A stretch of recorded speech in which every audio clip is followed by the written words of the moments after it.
des questions qui ont été soulevées. Et nous tenons d'abord à apporter quelques clarifications. Nous avons tous entendu parler du problème des scanners de signature. Il fallait fondamentalement que nous expliquions à l'opinion ce qui s'est passé réellement. Le groupe a été constitué en 2012. En 2013 et 2014, Madame Aïda Mbodj n'a pas signé une autre déclaration pour être dans le même groupe. Ce qui s'est passé en 2013 et 2014, c'est ce qui est valable en 2015.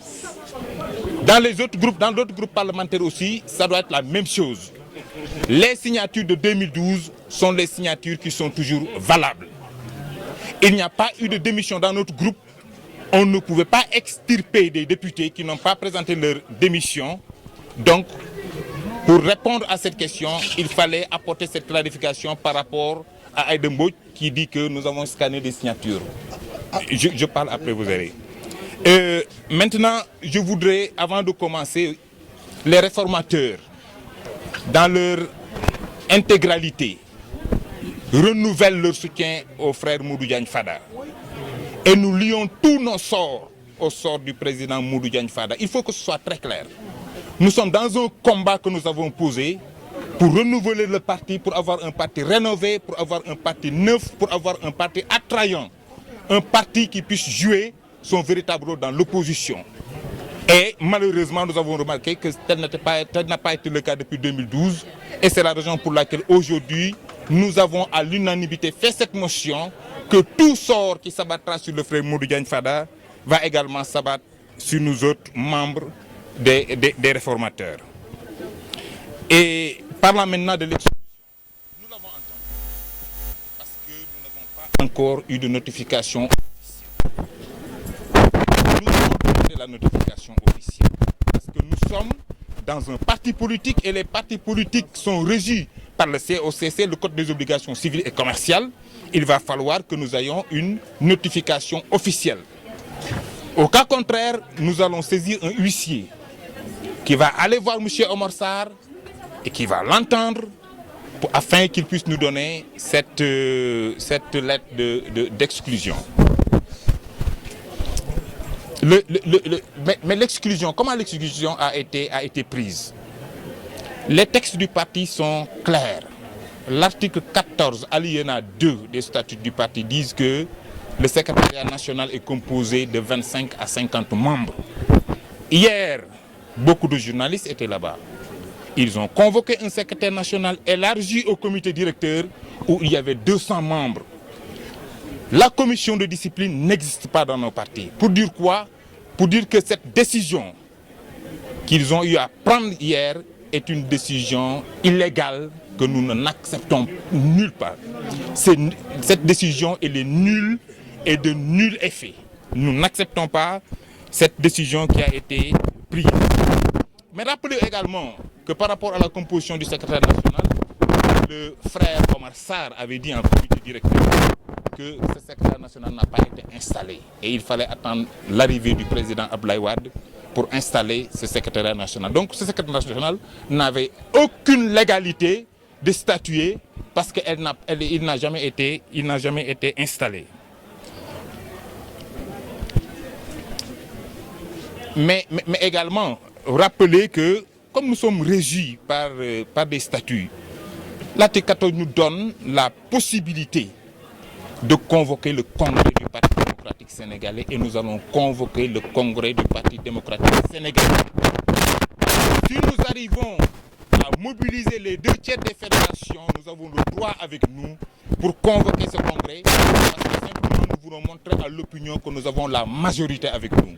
C'est largement à notre portée et c'est ce que nous réclamons depuis le début parce que nous réclamons qu'il y ait des renouvellements clairs, des renouvellements transparents afin que la majorité du parti puisse décider de ceux qui allaient les diriger. Mais il faudrait préciser aujourd'hui que nous ne contestons pas Maître Abdoulaye Wade.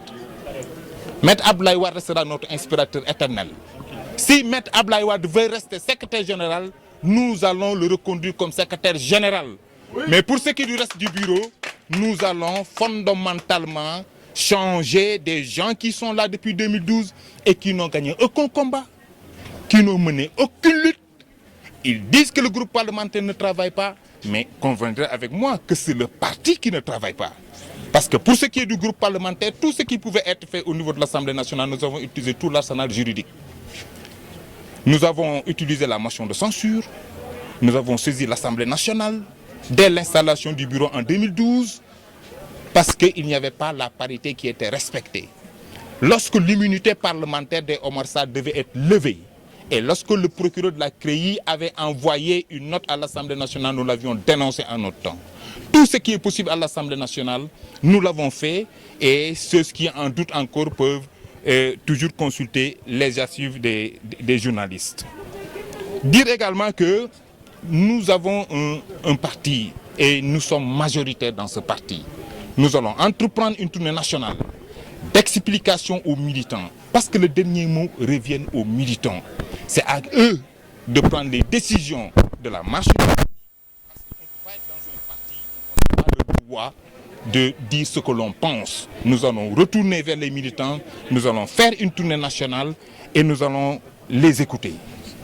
Convoquer le congrès, parce que nous pouvons convoquer le congrès si nous sommes les 2 tiers des fédérations, et nous pouvons réunir les 2 tiers des fédérations.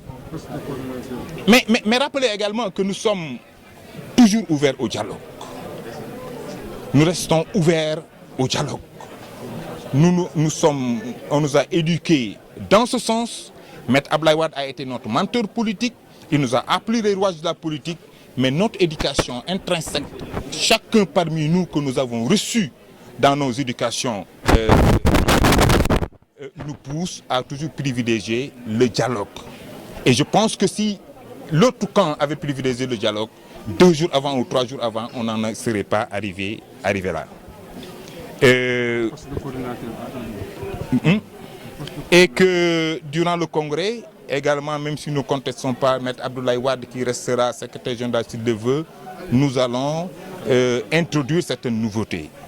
Le poste de secrétaire, de coordonnateur général du parti ne sera plus désigné, mais voté. Convenez avec moi que tout ce que nous disons depuis le début dans le mémorandum, c'est qu'il faudrait donner la parole aux militants pour qu'ils décident de ceux qui doivent les diriger. C'est ce que nous avons dit, mais ils savent que nous avons la majorité. Terminé pour dire que nous, enfants de Abdoulaye Wade, qu'Abdoulaye Wade a éduqué, qu'Abdoulaye Wade a couvé, nous continuerons à carapasser le président Abdoulaye Wade, alors que les autres, ils veulent se carapasser de Abdoulaye Wade. Le combat, ce n'est pas entre Modou Diagne Fada et le président Abdoulaye Wade. Le combat, c'est entre les rénovateurs et les tenants du statu quo. C'est tout ce que j'avais à dire. Vous le voulez quand est-ce? Vous savez, la dette. D'abord, il faudrait respecter les gens avec qui nous sommes dans le parti. Nous allons faire une tournée nationale, nous allons écouter les militants et par rapport, nous allons avoir une concertation globale et générale, inclusive, dans une démarche participative, parce que c'est ça. C'est la raison pour laquelle M. Modou Diagne Fada, hier, lorsque les journalistes l'ont interpellé, il ne pouvait pas répondre, parce que nous voulons imprimer un nouveau parti où la démocratie sera de mise. Est-ce que une fois que... Maître Abdoulaye Wade est une inspiration éternelle, j'ai dit. Quelles que soient les vicissitudes de la vie, Maître Abdoulaye Wade il est et il restera l'inspirateur éternel. Mais nous sommes dans un parti libéral où le débat nous n'avons fait que poser un débat contradictoire. Parce que fondamentalement, nous voulons un parti rénové, nous voulons un parti neuf, nous voulons un parti attractif et attrayant, un parti résolument tourné vers le futur, pour faire face et jouer. Mais nous le savons, nous ne le savons pas. Non. Ils ont désigné Karim Wade comme candidat. Mais également, je voulais préciser un point qui me paraît être extrêmement important.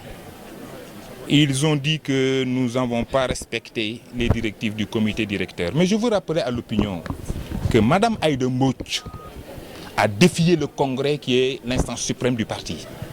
Lorsque le Congrès s'était réuni pour désigner M. Karim Wade, Aïda Mbodj a non seulement pas voté, mais a convoqué une conférence de presse pour prendre le contre-pied du président de la République. Si on ne peut pas chercher quelqu'un qui défie le Congrès, je pense qu'on ne pourrait pas chercher quelqu'un ou radier quelqu'un. Karim est le candidat des réformateurs.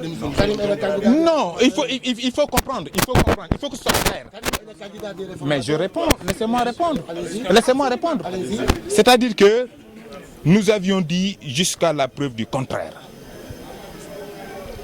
La preuve du contraire, il faudrait voir là où se situe la preuve du contraire. Nous sommes dans un État organisé. Nous nous sommes battus pour Karim Wade. Nous nous sommes battus, nous avons voté pour Karim Wade pour sa candidature alors qu'Aïda Mbodj ne l'avait pas fait. Mais aujourd'hui, il y a une décision de la Cour suprême qui est sortie et que c'est une autorité de la sous-jugée. Nous allons voir ce que nous pouvons faire. Nous allons voir ce que nous pouvons faire. S'il peut rester candidat, nous allons le soutenir. S'il ne peut pas rester candidat, nous allons nous trouver naturellement un autre candidat, mais dans une démarche inclusive et participative où tout le monde, chacun va donner son avis et à la limite nous allons choisir. Signature, vous avez dit que rien n'avait changé. Non, Ousmane Ngom n'a pas démissionné le matin, Ousmane Ngom a démissionné à 20h. À 17h. Lorsque nous déposions, je parle, Ousmane Ngom va nous entendre. Lorsque nous déposions notre liste, Maître Ousmane Ngom n'avait pas démissionné, il y avait sa signature. Lerel.net, s'informer en temps réel, site d'information exclusive numéro 1, www.lerel.net, un nouveau look de Lerel.net, une valeur sûre du journalisme en ligne, 12 journalistes, des reporters sur le terrain, dont des anciens éléments, des renseignements généraux pour les investigations, des enquêtes fouillées, des reportages choc et une rubrique People riche en infos, sans oublier la web TV. Lerel.net, s'informer en temps réel.